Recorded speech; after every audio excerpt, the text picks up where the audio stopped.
Okay, Bifo Berardi. Did not expect too much from the end of the world. This was a really fun class, and um, I think Bifo's way of thinking um, has been really cool to be a part of. Um, I started this paper um, with the little story that Bifo told us of this moment where coming out of like the lockdown, mass lockdown phase of like COVID-19, and just a few days before the big invasion of Ukraine by um, Putin-led Russia. This gathering he had with students, friends, fellow activists of just this question of like how will we survive moving forward, um, which is an interesting question because it kind of first connotes like that there is some sort of threat to survival, but he adds like this um, condition, you know, this premise that like you know we will survive, and so it's like more so about like the nature of like what our surviving will look like, um, and he didn't really come to an answer, and so like what that thought provoked in me was like, I don't know. That's definitely like a question I've grappled with a lot. And I think like the most frustrating part of it is like I don't really have an answer myself. And nobody that I've seen who claims to have an answer that's definitive, none of those seem appealing to me as well. Um, but yeah, and because of that, like we have to start thinking in a new way, and definitely like the biggest motivation, the elephant in the room, and this is something like so many of the Marxists since like the fallout of the 60s, and like once we started hitting like the 90s and the 2000s, and like the capitalist realism sets in, after like neoliberal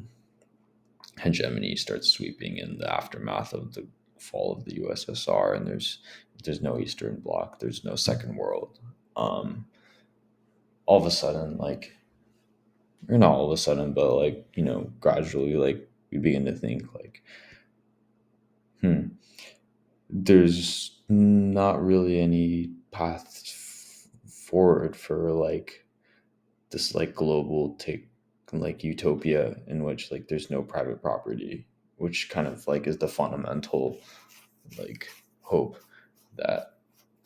people had for a long time. And so now, I mentioned like all of the ways that global capital and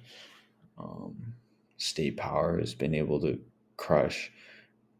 anti-capitalist resistance, and how this is like very much like a hallmark of like neoliberal society, when like resistance to capital is crushed, even if it means like ruining human lives or coming in even at the expense of human lives for like the continued like non-disruption of capitalist processes. And so what that all leads me to is like, what are we really speaking of when we say like the end of the world? And um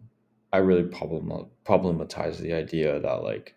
the end of the world that we feel impending is like any sort of like new phenomenon breaks onto the scene and just destroys everybody, like some aliens from outer space who bring on the apocalypse, but more so that like what the end of the world we fear is only things that are already happening, but just happening on a wider scale. For certain people, like the end of the world that we fear is already their reality. People who have been killed or displaced by the effects of climate change, or people, you know, suffering civilian deaths in war, all these things. Um, People who are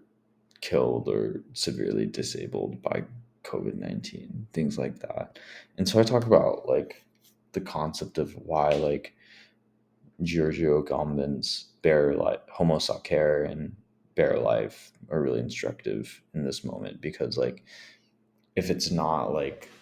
that something is wholesale qualitatively different about the end of the world, then like why does it feel like the end of the world? And I think a big reason for that is like for many of us out here, like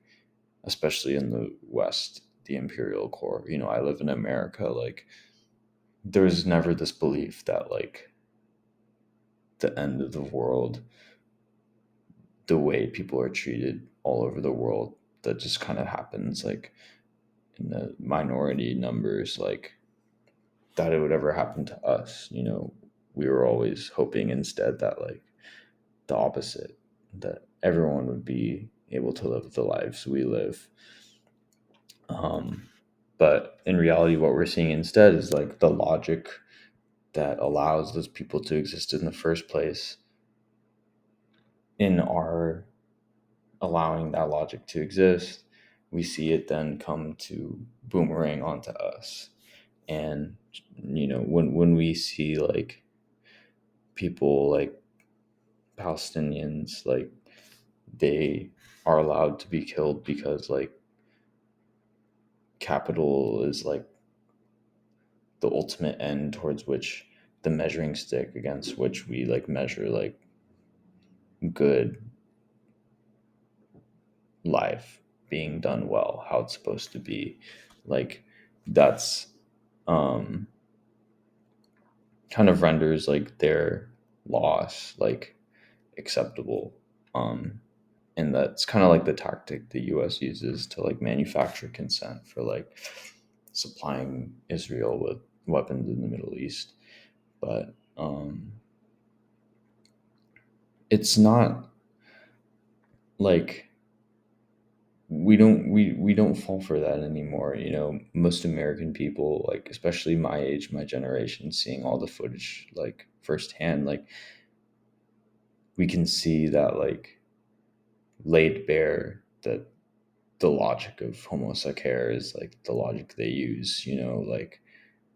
because these people are not like serving the interests of capital, like